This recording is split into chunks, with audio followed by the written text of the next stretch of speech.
ಸಮಾಧಾನ ತ್ರಿಪುರ ಸುಂದರಿ, ಸಮಾಧಾನ.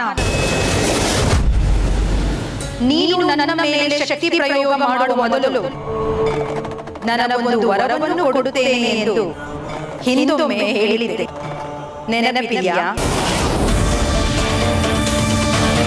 ಹೌದು, ನೆನಪಿದೆ. ನಾನು ಮಹಿಷಾಸುರನ ಸಂಹಾರ ಮಾಡುವಾಗ ನೀನು ನನ್ನ ದಳಪತಿಗಳಲ್ಲಿ ಒಬ್ಬಳಾಗಿದ್ದೆ. ನೀನು ಮಹಿಷನ ಅನೇಕ ಸೈನಿಕರನ್ನು ಸದೆ ಬಡಿದಿದ್ದೆ. ಅವನ ವಧೆಯ ನಂತರ ನಾನು ಸಂತುಷ್ಟಳಾಗಿ ನನ್ನ ದಳಪತಿಗಳಿಗೆಲ್ಲ ಒಂದು ವರ ನೀಡಿದ್ದೆ.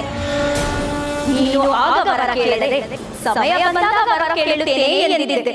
ಆ ಸಮಯ ಈಗ ಬಂದಿದೆ. ಆ ವರವನ್ನು ಕೇಳುತ್ತಿದ್ದೇನೆ, ನೀನು ಕೊಡುವಂತಳಾಗು. ಆಯ್ತು, ಕೇಳಿಕೊ. ಅದೇನು ವರ ಬೇಕಾದರೂ ಕೇಳಿಕೊ. ನೀನೇನು ವರ ಕೇಳಬಲ್ಲೆ ಅನ್ನೋ ಅಂದಾಜು ಕೂಡ ನನಗಿದೆ. ಸಂತೋಷ.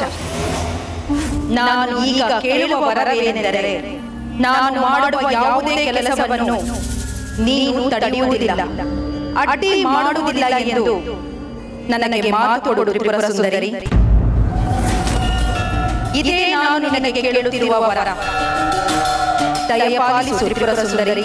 ಜ್ವಾಲಾಮುಖಿ, ನೀನು ಏನು ಮಾಡುತ್ತಿದ್ದೀಯಾ ಅನ್ನೋ ಅರಿವು ಕೂಡ ನಿನಗಿಲ್ಲ. ನೀನು ನಿನ್ನ ಭಕ್ತನ ದುರಾಸೆಯನ್ನು ಪೂರೈಸುವುದಕ್ಕೋಸ್ಕರ ನೀನು ಕಾಪಾಡಿಕೊಂಡು ಬಂದ ವರವನ್ನು ಕಳೆದುಕೊಳ್ಳುತ್ತಿದ್ದೀಯಾ. ಯೋಚನೆ ಮಾಡು. ನನ್ನ ಭಕ್ತ ನನ್ನನ್ನು ಕರೆದಾಗಲೇ ಗೊತ್ತಿತ್ತು ನಾನು ನಿನ್ನನ್ನು ಎದುರಾಗುತ್ತೇನೆ ಎಂದು. ಅದಕ್ಕೆ ನಾನು ಈ ವರವನ್ನು ಕೇಳುತ್ತಿರುವುದು. ಈಗ ನನ್ನ ವರ